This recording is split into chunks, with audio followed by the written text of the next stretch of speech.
দূর দূর থেকে 40,000 টাকা, 50,000 টাকা, 60,000 টাকা দিয়ে বক্তা নিচ্ছে। ওই বক্তা কি আসলো না, ট্রেন ফেল, কি হাওয়াই জাহাজ ফেল। এবার আপনি বলেন কি হলো, টাকাটা আসতে পারলো না। আর যদিও আসলো, এত টাকা দিয়ে কিছু কিছু মাদ্রাসায় যাকাত ফিতরার টাকা মানুষ রিকশা চালিয়ে কত কষ্ট করে দান দিচ্ছে, ওই টাকা দিতে কম লাগে না মানুষকে। কত কষ্ট করে এই যে প্যান্ডেল হয়েছে, এত টাকা 1 ঘন্টা বক্তব্য রেখে দিয়ে চলে গেলেন। ওই টাকা ইমাম সাহেবকে যদি আপনি একটু বেশি করে দেন, প্রত্যেক সপ্তাহে দেখবেন ভালো ভালো কথা শুনতে পাবেন না? তো কেমন লাগবে? যদি বেশি দিবেন তো ভালো আলিম রাখতে হবে, রাখলেই ভালো কথা শুনতে পাবেন, নালে পাবেন কোথা থেকে? এই জন্য কিছু জায়গায় আবার এমন মন্তব্য, নামাজ তো একটা মুন্সিও পড়াবে, নামাজ তো আলিমও পড়াবে, কি অসুবিধা, থাক যত পাই অল্প পয়সাই দেখে নিল। কিন্তু একটা হিসাব করেন, একটা পুঁঠির মাছের স্বাদ আর রিঠার মাছের স্বাদ এক কখনোই নয়, অনেক পার্থক্য আছে। এই জন্য ভালো দেখেন, ভালো দিকে লক্ষ্য রাখেন। আজকে একটা বাইক খারাপ হলে ভালো মিস্ত্রি খোঁজে, বাড়িতে একটা বাড়ি দিলে রাজমিস্ত্রি ভালো খুঁজে, একটা খাট বানালে ভালো মিস্ত্রি খুঁজে। এক কথায় নিজের জীবনের সমস্ত জিনিসে ভালো খুঁজতে যায়, আর ইমামের দিক দিয়ে যত পারি কম খুঁজে। খবরদার লক্ষ্য রাখবেন বাবাজি ভাইরা, এই আলিম সমাজ এমন যে আলিম সমাজই আপনার সব জায়গাতে জন্ম থেকে নিয়ে মৃত্যু পর্যন্ত আপনার কাজে লাগবে। এই জন্য আশা রাখি আলিম নিজের ছেলে হোক, ভাতিজা হোক, ভাই হোক, আশেপাশের হোক, ইমাম হোক, গ্রামের হোক, যে কেউ হোক না কেন, অবশ্যই তাকে সম্মানের দৃষ্টিতে দেখবেন। বলুন ইনশাআল্লাহ। একবার দুরূদ পাঠ করুন, আল্লাহুম্মা সাল্লি আলা সাইয়্যিদিনা মাওলানা মুহাম্মদ ওয়া আলা আলি সাইয়্যিদিনা মাওলানা মুহাম্মদ। আমি আপনাদের সম্মুখে মহান রব্বুল আলামিনের মহাগ্রন্থ থেকে একটি সূরার কিছু অংশ তেলাওয়াত করেছি, যেটা খুবই পরিচিত। কি? আল্লাহ পাক বলেন, কুল হুয়াল্লাহু আহাদ আল্লাহুস সামাদ। জানেন না সূরাটা? একদম খুব পরিচিত। এই পবিত্র আয়াতটাকে সামনে রেখেই আপনাদের সম্মুখে যতক্ষণ বলবো কিছু আলোচনা রাখবো। মহান রব্বুল আলামিন বলছেন, হে নবী আপনি বলে দেন কি হুয়াল্লাহু আহাদ আল্লাহুস সামাদ, আল্লাহ এক, অমুখাপেক্ষী, কারো মুখাপেক্ষী নয়। আল্লাহ এক এবং কারো মুখাপেক্ষী নন। আল্লাহ রব্বুল আলামিন এক। আমরা আল্লাহকে মানি, তাই না? আজকে আল্লাহ রব্বুল আলামিনের উপস্থিতি, আল্লাহ রব্বুল আলামিনকে আমরা সবাই মানি, তাই তো আমরা বলি আমরা আল্লাহ পাকের বান্দা। মহান আল্লাহ আমাদের সৃষ্টি করেছেন, তাই না? আমাদের খেতে কে দিচ্ছেন? আল্লাহ। আমাদের চলার শক্তি কে দিয়েছেন? আল্লাহ। এই আকাশ কে বানিয়েছেন? আল্লাহ। এই জমিন কে বানিয়েছেন? আল্লাহ। দেখার শক্তি কে দিয়েছেন? আল্লাহ। বলার শক্তি কে দিয়েছেন? আল্লাহ। চলার শক্তি কে দিয়েছেন? আল্লাহ। এক কথায় যে মহান স্রষ্টা আল্লাহ রব্বুল আলামিন, সমস্ত জিনিসের সৃষ্টিকর্তা, তিনি হন এক রব্বুল আলামিন। আল্লাহ আছেন, তার জন্যই না সৃষ্টি করেছেন। আল্লাহ আছেন বলেই তো সবকিছু আমরা দেখতে পাচ্ছি।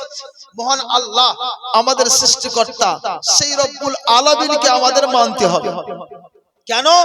যে মহান রব্বুল আলামিনের এতই অবদান আছে আমাদের প্রতি, যে আমাদের অবদান শেষ নাই। যতই করেন, ছোট থেকে নিয়ে মায়ের পেটে ছিলাম, এই দুনিয়ায় আসলাম, ছোট হয়ে আসলাম, খেতে পারছিলাম না, খাওয়ার ক্ষমতা আল্লাহ দিলেন, বলার ক্ষমতা ছিল না, বলার ক্ষমতা আল্লাহ দিলেন। এখন পর্যন্ত এই বয়স চলে এসেছে, সব সময় আমাদের মাথার চুল থেকে নিয়ে পায়ের নখ পর্যন্ত যা কিছু আছে সমস্ত জিনিস অবদান হচ্ছে এক মহান আল্লাহ রাব্বুল আলামিন। অন্য কারো আছে? মহান আল্লাহ পাকের মূল ভাবে মূলত অবদান হচ্ছে মহান আল্লাহ পাকের। সেই মহান রব্বুল আলামিন কে আমাদের মানতে হবে, তার জন্যই তার ইবাদত করতে হবে। আচ্ছা, একটা কথা মনে পড়লো আমার, আল্লাহ রব্বুল আলামিন আছেন, ওনার ওজুদ আছে, ওয়াজিবুল ওজুদ, আল্লাহ রব্বুল আলামিন আছেন, তাই না?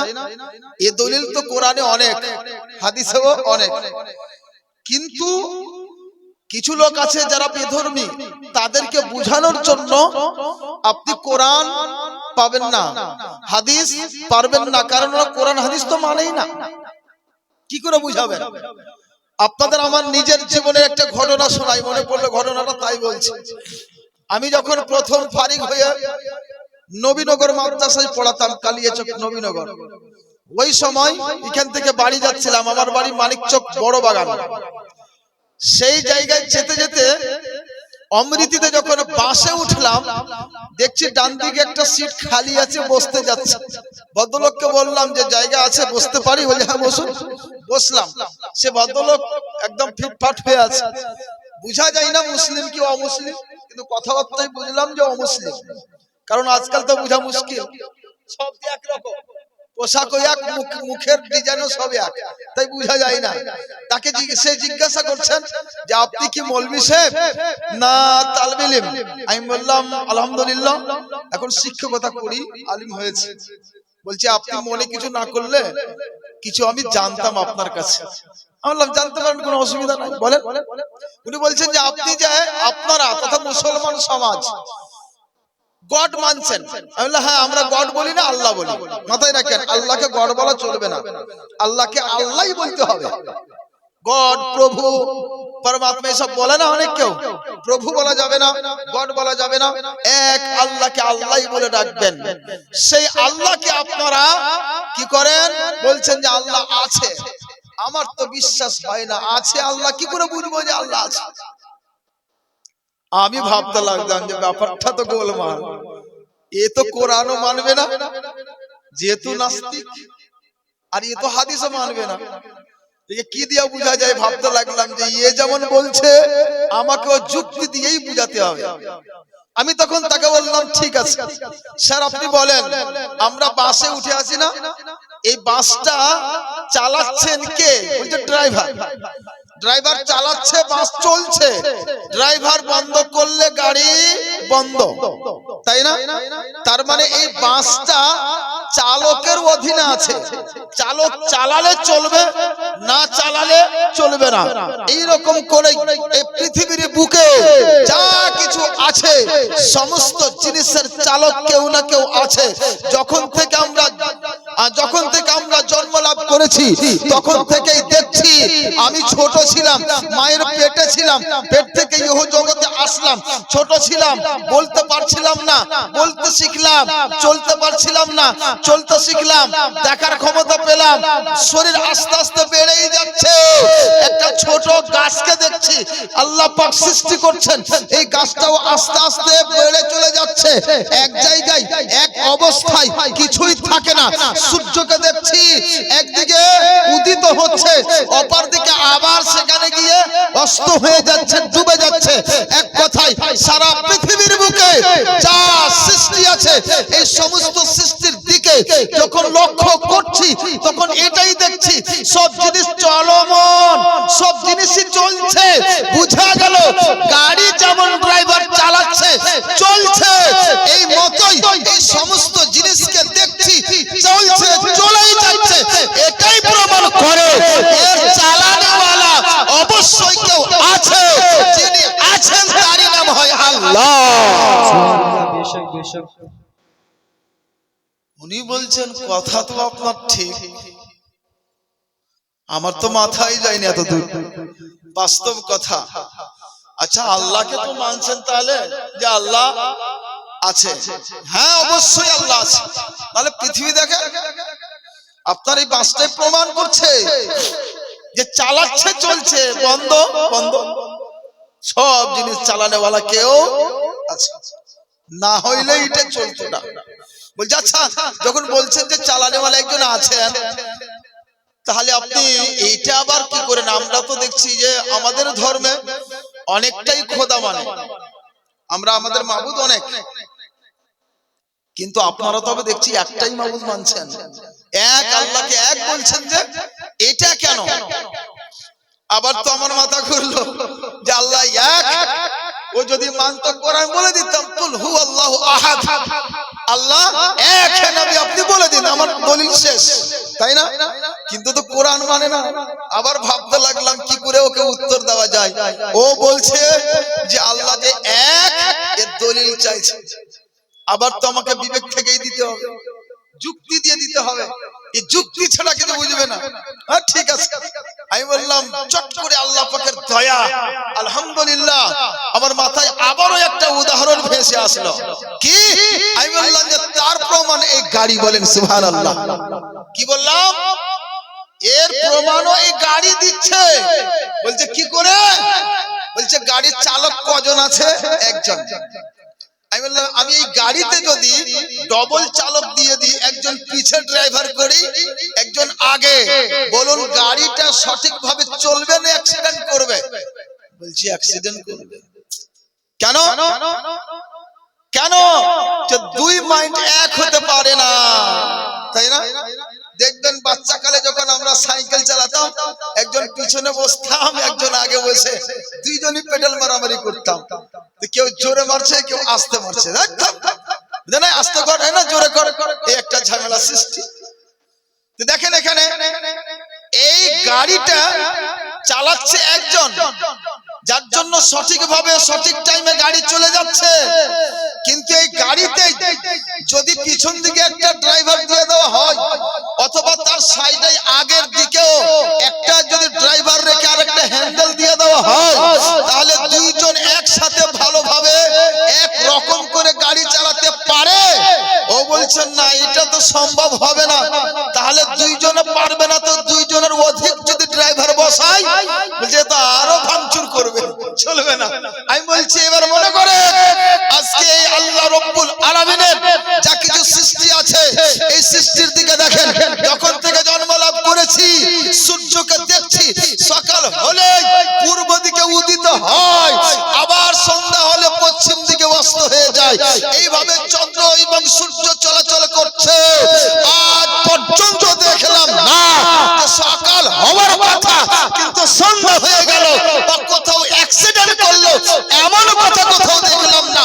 এটাই প্রমাণ হলো চালানে ওয়ালা কোনো একজন আছে, দ্বিতীয় নেই। বেশক বেশক, সুবহানাল্লাহ সুবহানাল্লাহ। উনি বলছেন এই তো কথা ঠিক। উনি বলতে আরো বেশ কয়েকটা কোশ্চেন করলেন, বিভিন্ন কোশ্চেন গুলি ছিল। ওই কোশ্চেন গুলি দেওয়াতে আমি বললাম সবটার উত্তর দিলাম আলহামদুলিল্লাহ। দেওয়ার পরে তিনি বলছেন আমি কলেজে পড়াশোনা করি, কলেজে অনেক মুসলিম বন্ধু আছে, কিন্তু ওদের অনেক কোশ্চেন করি, আপনি যেভাবে আমাকে বুঝিয়ে দিলেন এই মতো করে জীবনে আমাকে কেউ বুঝাতে পারেনি। বলুন আলহামদুলিল্লাহ। আপনাদের দোয়া আলহামদুলিল্লাহ আজ পর্যন্ত কোথাও হার মারিনি। মুনাজারা করেছি, মুবাহাসা করেছি, মুজাদালা করেছি, হার মানতে হয়নি। কেউ জবরদস্তি করে নিয়েছে আলাদা, কিন্তু সতের উপরে আমি থেকেছি। এটা বাস্তব কথা, কোথাও হেরে এখনো পর্যন্ত চাইনি, রেকর্ড নাই। আল্লাহ রাব্বুল আলামিনের দয়া এইগুলো মাথাতে চলে আসছে, আল্লাহ পাকেরই দয়া। নালে সেখানে চুপ হয়ে যেতাম, ইসলাম শেষ হয়ে যেত। এই ইসলামের যারা নেতা, তাদের প্রতি আল্লাহ পাকের অটোমেটিক গায়বী মদদ থাকে। এই জন্যই যে একটাই দিন যেটা মনোনীত দিন, যার নাম ইসলাম, আল্লাহ পাকের নিকটে। এই জন্য দিন ইসলামকে কখনো মিটিয়ে দিতে পারে না।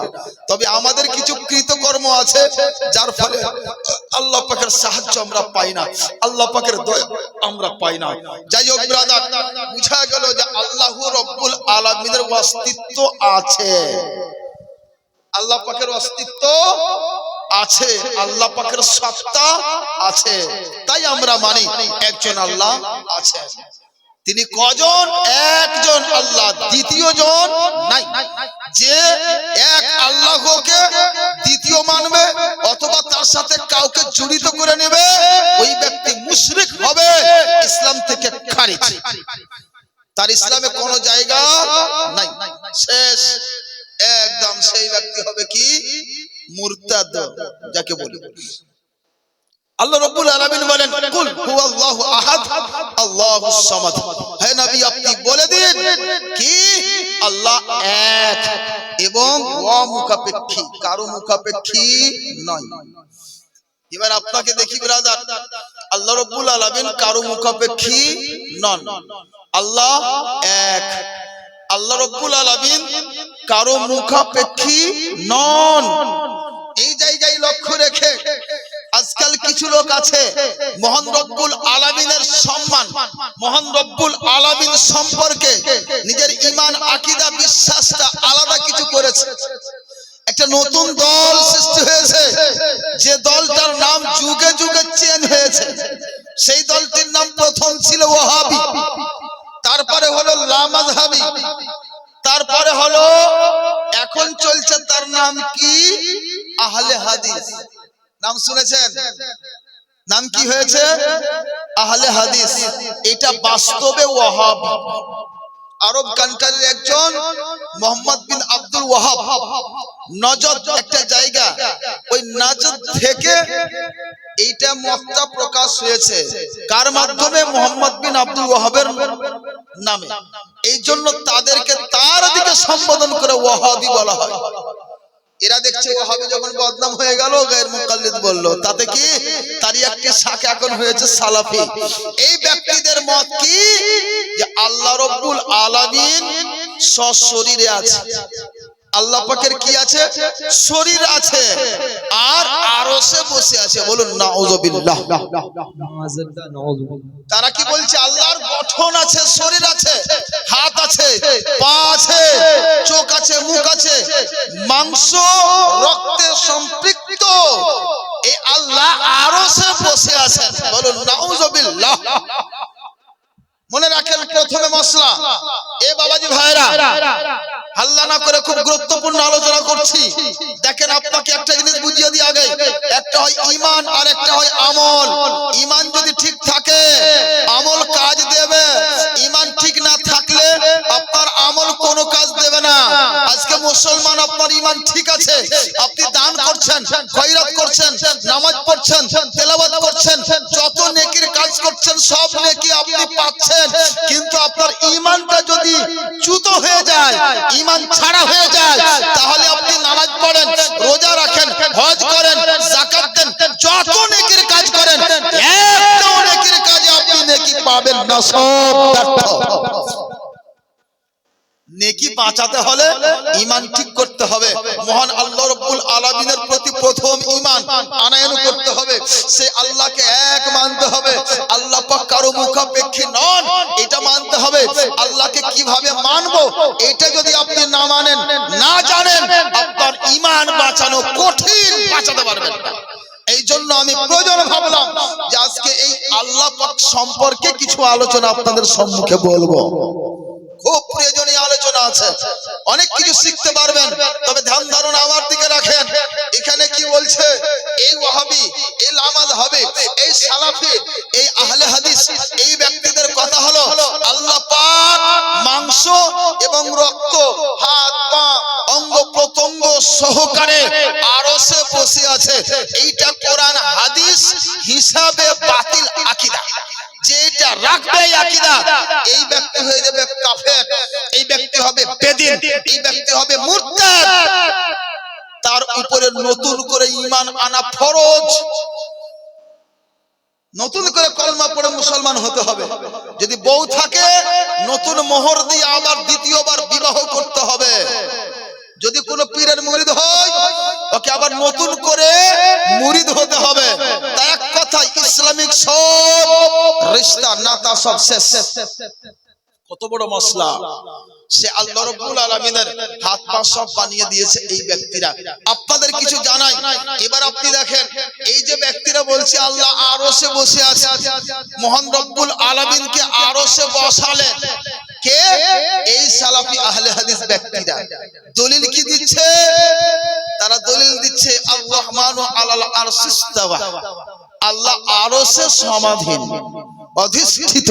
এর অর্থ ইস্তাওয়া, ইস্তাওয়ার শর্ত, ইস্তাওয়ার অর্থ হচ্ছে দুইটি। একটা অর্থ অবস্থান করা আর একটা অর্থ দৃষ্টি করা, কাসদ করা।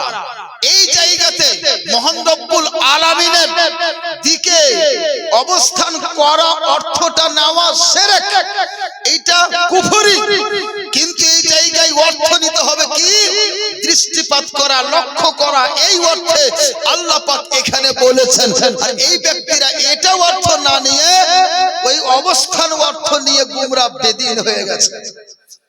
মনে হচ্ছে যে খুব ভালো, খুব নামাজি, খুব গাজী, খুব হাজি, বড় বড় জুব্বা পাজমা পরে, ঠিক। কিন্তু বাবাজি ইসলাম থেকে এমন ভাবে বেরিয়ে গেছে যেমন ভাবে মুথা আটা থেকে চুল বেরিয়ে চলে আসে। বুঝলেন? ইমানটা তার শেষ। আপনাদের এই নিয়ে আলোচনা করি। আল্লাহ পাককে তারা অবস্থান করিয়ে দিল কোথায়? উপরে। তাহলে কি আল্লাহ পাকের শরীর হয়ে গেল? তাই না? শরীর করে গেল। শরীরের জন্য জায়গা প্রয়োজন, জায়গা দিয়ে দিল কি? আরশ।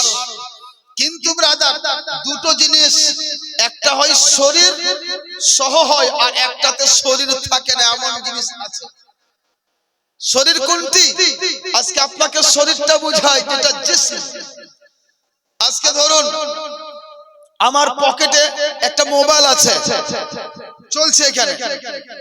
আর একটা মোবাইল যদি ভরি তো ঢুকবে?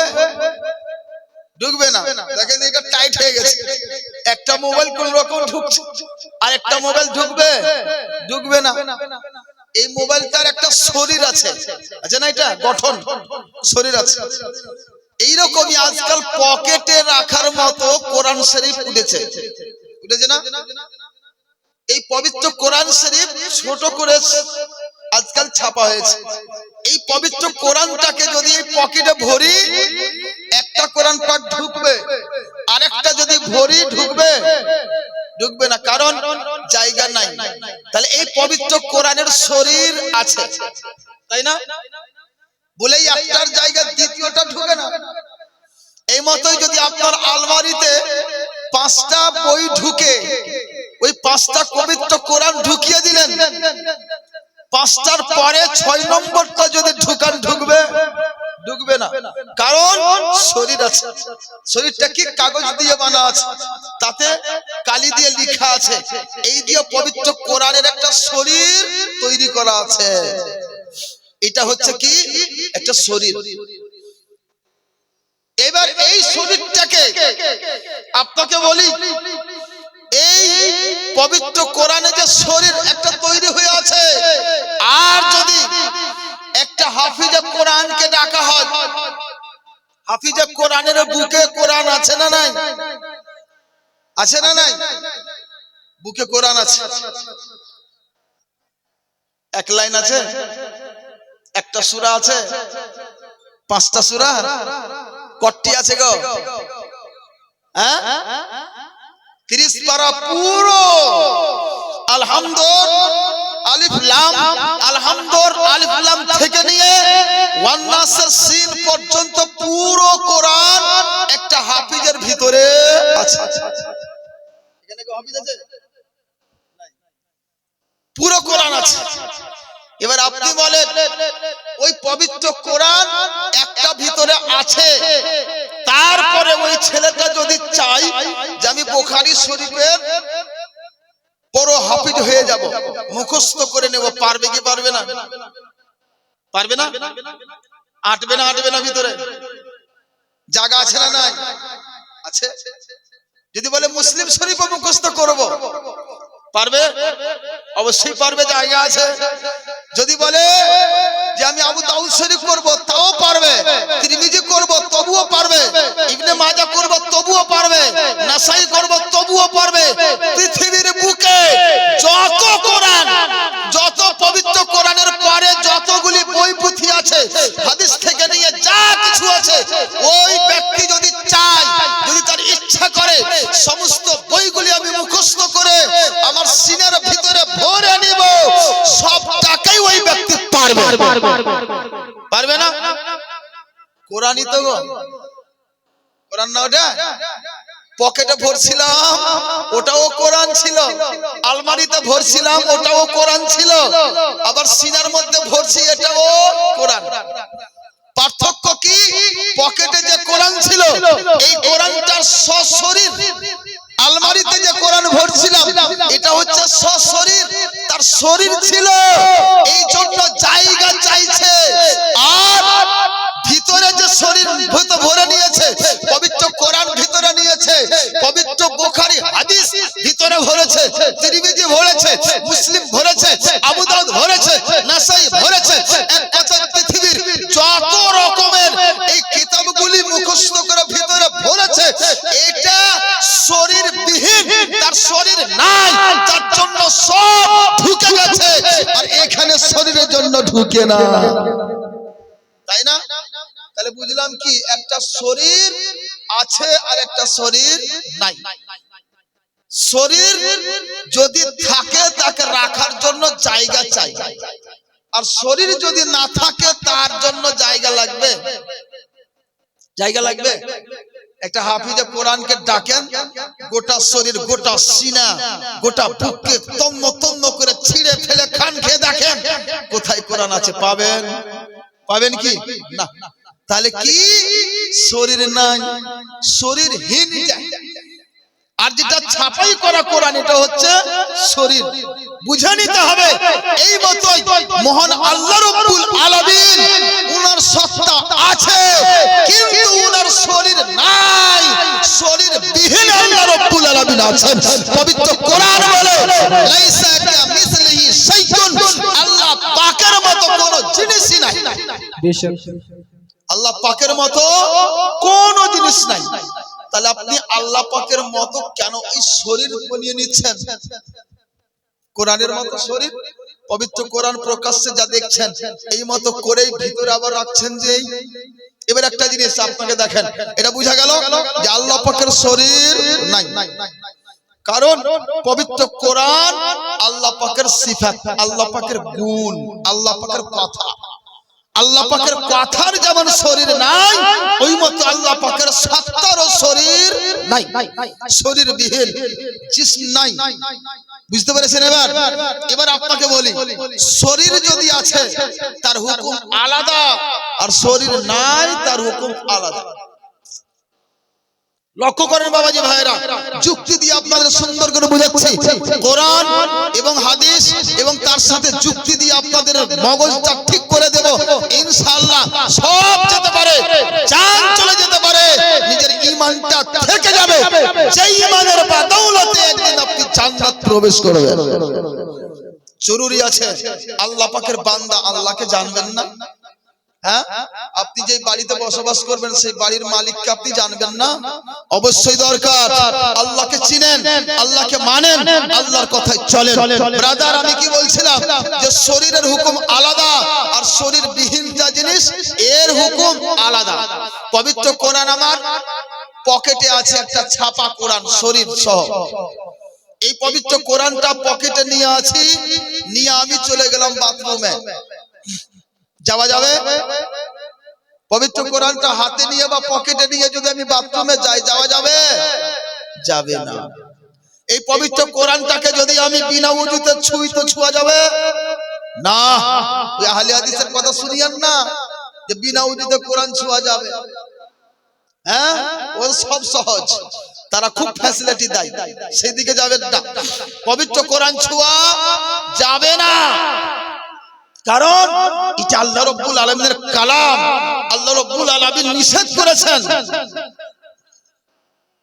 এই পবিত্র কোরআন ওযু ছাড়া ছোঁয়া নিষেধ। তো সশরীর যেটা বুঝাচ্ছি ওদিকে যাই না আমি, সশরীর যেটা তার হুকুম কি, বিনা ওযুতে ছুঁতে পাবেন না। এটা কি, বাথরুমে নিয়ে যাওয়া যাবে না, এর হুকুম হচ্ছে। এবার কেউ যদি চলে যায় বেয়াদবি বলা যাবে এটাকে, তাই না? পবিত্র কোরআন নিয়ে চলে গেল, আরে বাবা। কিন্তু বাপ একজন হাফিজে কোরআন বাথরুমে যাচ্ছে, আছে না তার ভিতরে কোরআন? না নাই, ভিতর থেকে বের করে রেখে যাচ্ছে কি আলমারিতে? না, ভিতরে কোরআন নিয়েই চলে যাচ্ছে। আবারও ওই ব্যক্তি সময়ে পবিত্র থাকছে, সময়ে অপবিত্র থাকছে, কোনো ব্যাপার নাই। আছে কি? কোনো ব্যাপার নাই। তার হুকুমটা আলাদা। বুঝা গেল শরীর থাকলে তার হুকুম আলাদা, আর শরীর বিহীন যে আছে তার হুকুম আলাদা। জিনিসটা একটাই। কি গো, জিনিসটা দুই কি? সিনাতে আছে সেটাও কোরআন, আর যেটা নিয়ে বাথরুমে যাচ্ছে, যেটা নিয়ে হাতে নিয়ে তেলাওয়াত করছে, এটাও পবিত্র কোরআন। দুটোই কোরআন, কিন্তু দুটোর হুকুম আলাদা। সেটা দেখতে পাওয়া যাচ্ছে, ছুঁইতে পাওয়া যাচ্ছে, এই জন্য তার হুকুম আলাদা আর এর হুকুম আলাদা। কেন? দুটোর হুকুম আলাদা আলাদা আছে। ওইটা চুমলে আপনি সওয়াব পাবেন, কিন্তু হাফিজ সাহেবকে চুমলে ওই সওয়াবটা পাওয়া যাবে? ওই শ্রদ্ধা করা যাবে না। শ্বশুরের বাড়ি থেকে শ্বশুরের বেটি নিয়ে আসলো পবিত্র কোরআন বুকে করে, বাড়িতে ঢুকতে ঢুকতেই স্বামী আহারে একদম চুমো দিয়ে মুখে লাগিয়ে গালে লাগিয়ে তাকে রেখে দিল। সওয়াবের কাজ। মানুষ বলুক কত ভালো, দারুণ ভালো, খুব ভালো। ছেলেটা আদব, পবিত্র কোরআনের আদব বুঝে, শরীয়ত বুঝে, আলহামদুলিল্লাহ বড় আদব করছে, ভালো ছেলে। দিলটা খুশি হয়ে গেল। মা বাপ দেখলো, তাদের দিল খুশি হলো। আত্মীয় স্বজন দেখলো, তাদেরও দিল খুশি হয়ে গেল। কিন্তু যদি কোনো একজন ব্যক্তি হাফেজাকে বিয়ে করে নিয়ে আসলো, যার ভিতরে কোরআন পাক আছে, একটা বউ নিয়ে আসলো হাফেজা, পবিত্র কোরআন মুখস্থ, বাড়ি আসার পরে যদি তাকে চুমতে শুরু করে, তাকে উঠিয়ে নিয়ে যদি আলমারিতে নিয়ে যায়, কি বলবে? বড্ড বেয়াদব, সবার সামনেই চুমতে শুরু করেছে। আল্লাহ কি করলো, নাক ডুবিয়ে দিল, হায় হায় হায়, সব বরবাদ করে দিল এত লোকের সামনে। বাবা ঠিক দেখেন, একটাই জিনিস, পবিত্র কোরআন হাতে আছে, চুমছেন, কোনো ব্যাপার নাই। সিনাই আছে, সেখানে চুমছেন, সেখানে কত বড় একটা বেলজ্জা, কত বড় একটা নিয়ম চলে যাচ্ছে অন্যদিকে।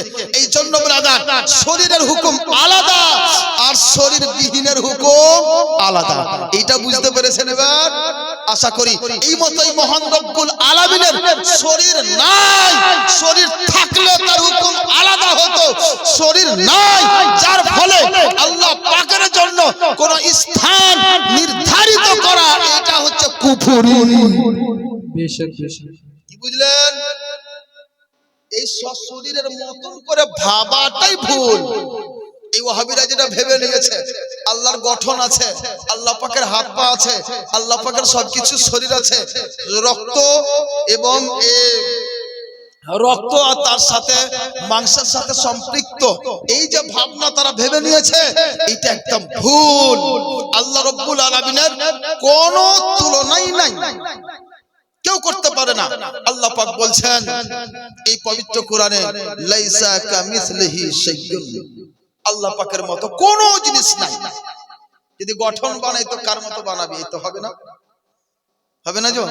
যদি গঠন বানাই তো মানুষের মতো হবে, আর না হইলে পশুর মতো হবে, আর না হলে আর কিছুর মতো হবে। কিছু একটা গঠন তো হবে। যেমন তারা গঠন বানিয়েছে কার মতো? মানুষের মতো।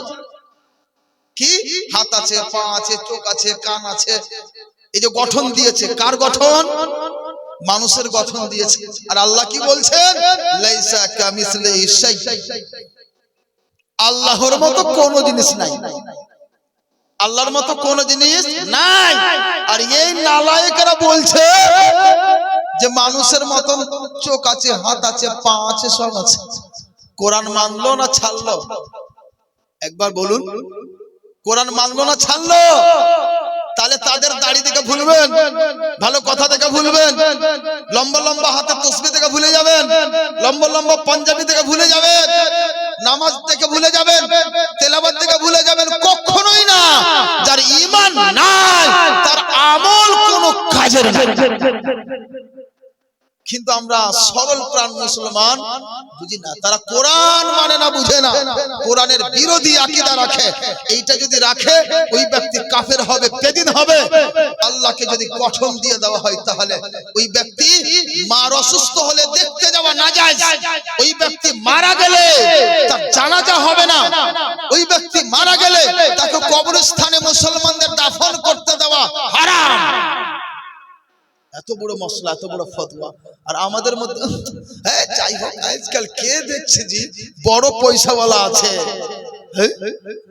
বেটি সুখে থাকবে কি দিয়ে দিলেন, হ্যাঁ দেখে না পয়সাওয়ালার আজকাল কি করবে, বেটি সুখে থাকবে, চাকরিওয়ালা জামাই আছে, বড় ব্যবসায়িক আছে, কি আছে, কি এমন হবে, চলে গেল কি মরল গেল, সর্দার গেল, গ্রামের আত্মীয় স্বজন সবাই গিয়ে নাক ডুবিয়ে খিচে খিচে হাইরে মাংস, কি মুখ ভরে পেট ভরে দাড়ি দিয়ে খুব খেলা, মরল সর্দার সব খেয়ে নিল। কে থাকলো বেচারা ইমাম সাহেবের তো কেউ না। ইমাম সাহেব ভাবছে হাইরে হাইরে সব খেলাম, একা থাকলাম, ইমাম একাই বেঁচে গেল, সবাই গোটা গ্রাম খেয়ে নিল। আর ইমাম কি এমন ভুল করেছিল যে ও খেতে পেল না? ভাবেন তো, গোটা সমাজ খাবে, মরল খাবে, মুক্তার খাবে, যত রকমের আছে গ্রামের লোক সবাই খাচ্ছে, আর ইমাম সাহেব টক টক করে ঘুরে বসে দেখছে সব খাচ্ছে। কেন? ইমাম সাহেবের কি এমন হয়েছে বলেন তো? কেন খাবে না? কেন খাবে না? এই জন্যই খাই না। ইমাম সাহেব যদি খেতে যায়, ইমামের তো যা ক্ষতি আছে আছেই, সবচাইতে বড় ক্ষতি হবে এই সমাজের। কারণ ওই রকম বিবাহে যদি ইমাম সাহেব খেতে যায়, আপনাদের নামাজ ওই ইমামের পিছনে শুদ্ধ হবে না। কার জন্য বাচ্চা? আপনাদের জন্য বাচ্চা। আর আপনারা সেখানে গিয়ে খেয়ে চলে আসছেন। দেখেন আশ্চর্য কথা বাবা, বাঁচেন, বাঁচতে হবে। যেমন ইমামের জন্য নাজায়েজ হারাম, ওই রকম আপনাদের জন্য নাজায়েজ হারাম। সেখানে মুখ উঁচু করে যাচ্ছেন, গুনাহ করছেন, আবার মুখ উঁচু করে বলছেন বেটি আমার ভালো থাকবে, আবার মুখ উঁচু করে বলছেন আমি ভালো ঘরে বেটি দিয়েছি, অত্যন্ত ভালো ঘর।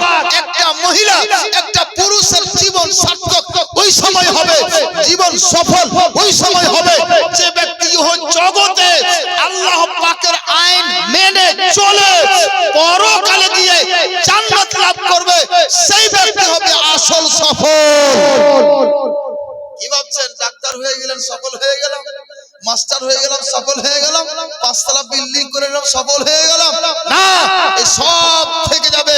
আপনি একা চলে যাবেন, সেই আল্লাহ পাকের কাছে যদি পার হতে পারেন আপনার জীবন সার্থক, আর যদি না পারেন আপনার জীবন কোনো মতেই সার্থক নয়, আপনি ফেল।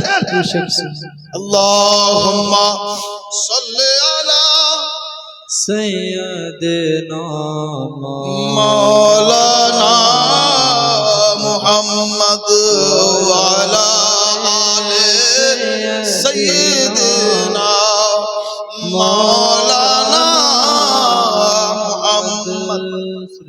তো ব্রাদার, যেটা বলছিলাম, যেই ব্যক্তি আল্লাহ পাকের শরীর বানিয়ে গঠন বানিয়ে বসিয়ে দিয়েছে, এবার আপনি বলেন গঠন বানালে তার স্থান প্রয়োজন, তাই না? স্থান লাগবে। একটা মোবাইল আছে না, তার গঠন, ওর একটা স্থান কোথায় রাখবো? ঘুমাতে গেলেও বালিশের পাশে রাখে আজকাল, আছে না স্ট্যান্ড রাখা, তার জন্য স্ট্যান্ড। এই দেখেন স্ট্যান্ড তৈরি করা আছে, তারপরে মোবাইলটা রাখা হয়েছে। তার একটা গঠন আছে, শরীর আছে, তার জন্য তাকে রাখার জায়গা চাই। কিন্তু যার গঠন নাই তাকে যা রাখার জায়গা প্রয়োজন নাই। বাতাস রাখার জন্য জায়গা লাগে, গঠন নাই কিছু লাগে না।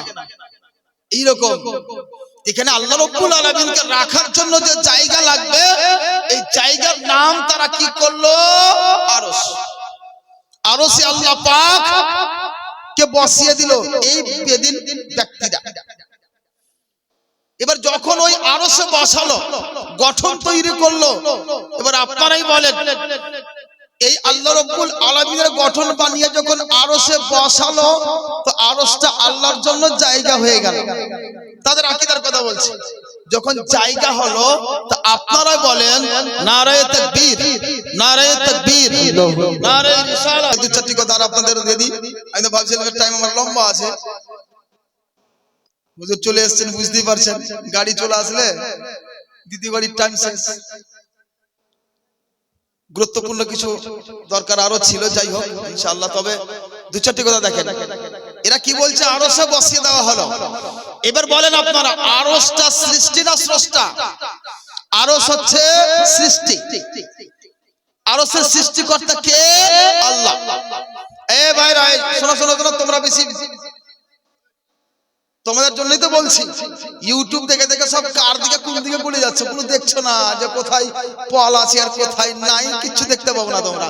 ইউটিউবেও সুর ভালো, ও কি ইংরেজি বলছে, ও কি গজল পড়ছে, বাস তার দিকে পাগল। আল্লাহু আকবার। এটা দেখে না যে কোথায় মাটি আছে, কোথায় পাথর আছে, কোথায় গিলা আছে, কোথায় জল আছে, না দেখিয়ে না বাবা। আজকাল গুগল মুফতি হয়েছে, সবকিছু গুগলে খুঁজছে। এক মাস্টার সাহেব বলছে, মৌলভী সাহেব আর মৌলভী সাহেব অত দরকার পড়ে না। কেন? যা আমার বেটা যা দরকার পড়ছে গুগলে লিখছে, সব জবাব পেয়ে যাচ্ছে। যে আপনার বেটার মুফতি তাহলে গুগল, গুগল আজকাল মুফতি হয়ে গেছে। আস্তাগফিরুল্লাহ, বরবাদ হয়ে যাবে। কখনো নয়, সব সমাধান ওই মোবাইলে খুঁজলে হয় না। তো বাবাজি যেটা বলছিলাম, কি আরশে আল্লাহকে তারা বসিয়ে দিয়েছে, আর আরশটা সৃষ্টি। এতে কোনো মতভেদ আছে? আরশটা সৃষ্টি না, আল্লাহ বানিয়েছেন তো আরশকে। যেমন আমি আল্লাহর সৃষ্টি, আল্লাহ আমাকে বানিয়েছেন। আপনি আল্লাহর সৃষ্টি, যা কিছু দেখছেন সবই আল্লাহ পাকের সৃষ্টি। যা কিছু আছে সব সৃষ্টি, ওই মতো আরশও সৃষ্টি। আর আল্লাহ হন স্রষ্টা, তাই না? তাহলে এবার বলেন যে আগে স্রষ্টা না আগে সৃষ্টি? হ্যাঁ, আগে আল্লাহ না আগে আরশ? হ্যাঁ না বলেন না গো? আগে আল্লাহ। এবার বলেন যে আল্লাহর জন্য যখন আরশ লাগবে, শরীর বানিয়ে দেওয়া হয়েছে, যখন আল্লাহ আরশ বানাননি তখন আল্লাহ কোথায় ছিল? এটা প্রশ্ন হয় না? তাহলে প্রশ্নের সম্মুখীন হচ্ছে এখানে, যদি আল্লাহকে আরশে বসান, আল্লাহর ওই আরশটা হবে সৃষ্টি, আর সৃষ্টির জন্য সৃষ্টি শেষ হয়ে যাবে, থাকে না। এই সৃষ্টি যেত, আরশ হচ্ছে সৃষ্টি, আর আল্লাহ স্রষ্টা, আল্লাহ খালিক পয়দা করনে ওয়ালা। তো আল্লাহ পাক সৃষ্টি করলেন আরশকে, তবে আরশ হলো। তার মানে আল্লাহ আরশ সৃষ্টির আগে থেকেই আছে। বুঝা গেল আল্লাহ পাক ওই সময় থেকে আছে যখন, এই যখন কথাটাও ছিল না, না আরশ ছিল, না কুরসি ছিল, না আকাশ ছিল, না জমি ছিল, কোন জিনিসই ছিল না। ওই সময় মহান আল্লাহ ছিল। তাহলে আল্লাহ পাকের জায়গা কোথায়? জায়গাই তো ছিল। এ মোটা মাথা রাখে বুঝাবে কে? বুঝলেন? বুঝতে হবে বাবা, আল্লাহ পাকের কোন জায়গা নির্ধারিত করা কুফরি। যদি বলেন আল্লাহ উপরে আছে, যদি বলেন আল্লাহ নিচে আছে, যদি বলেন আল্লাহ ডানে আছে, আল্লাহ বামে আছে, এইটা কুফরি। এলা বললে ঈমান চলে যাবে, এমন কথা বলবেন না। আজকাল আমাদের মাঝে একটা কথা হচ্ছে, উপরওয়ালা জানে। উপরওয়ালা ঠিক থাকলে এটা ঠিক হবে, বলে না গো? খবরদার, উপরওয়ালা কথা বলা শরীয়তে জায়েজ নয়। বুঝেছেন? উপরওয়ালা এই ভাষাটা বেধর্মীদের কাছ থেকে আমাদের সমাজে প্রচলিত হয়েছে। এটা কখনোই বলবেন না উপরওয়ালা জানে, সোজা বলেন আল্লাহ জানে। কারণ উপরওয়ালা জানে, আর যদি আপনার ইতিকাদ বিশ্বাস যদি এটা হয় যে আল্লাহ উপরে আছেন, তার মানে আপনার ঈমান শেষ। আপনি বুঝলেন না কিছু? আল্লাহ উপরে আছেন মানে আল্লাহর জায়গা আপনি নির্ধারিত করে দিলেন, উপরে আল্লাহ আছেন। ওই ওয়াহাবি দেওবন্দি লামাযাবি সালাফিদের মতোই কি আল্লাহ উপরে বসে আছেন আরশে, এইরকম মন্তব্য যদি হয়, আপনার ঈমান শেষ। আপনাকে নতুন করে আবার ঈমান আনতে হবে। বউ থাকলে নতুন মোহর দিয়ে বিবাহ করতে হবে, আর নাহলে ওই অবস্থায় মারা গেলে সব শেষ। ফেলে দেন ওকে গড়িয়ে, কিচ্ছু করার নাই। তো বাবা যে কি আছে এখানে দেখতে হবে, উপরওয়ালা বলা যাবে না, ভালো করে মনে রাখেন। আল্লাহ পাক হাজির নাজির, এটা কথা বলে শেষ করব, হুজুর চলে এসেছেন। আল্লাহ পাক হাজির নাজির। আমাদের মাঝে অনেক লোক বলে আল্লাহকে হাজির নাজির মনে করে এই কাজ করলাম। বাবাজি আর মানে কি? আল্লাহ পাক উপস্থিত, উপস্থিত করলেই তো জায়গা নির্ধারিত, বিপদ না।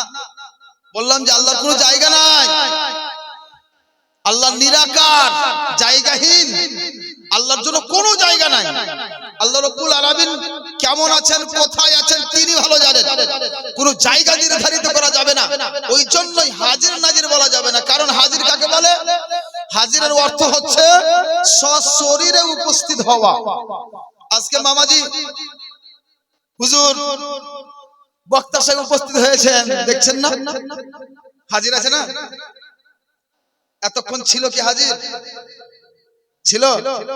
এখন হলেন, তার মানে অনুপস্থিত। হাজির ওকেই বলা হয় যে সশরীরে উপস্থিত হয়, ওই হলো হাজির। আর নাজির যে মাথার চামড়া চোখ দিয়ে যে দেখে প্রত্যক্ষ, ওই ব্যক্তিকে বলা হবে হাজির।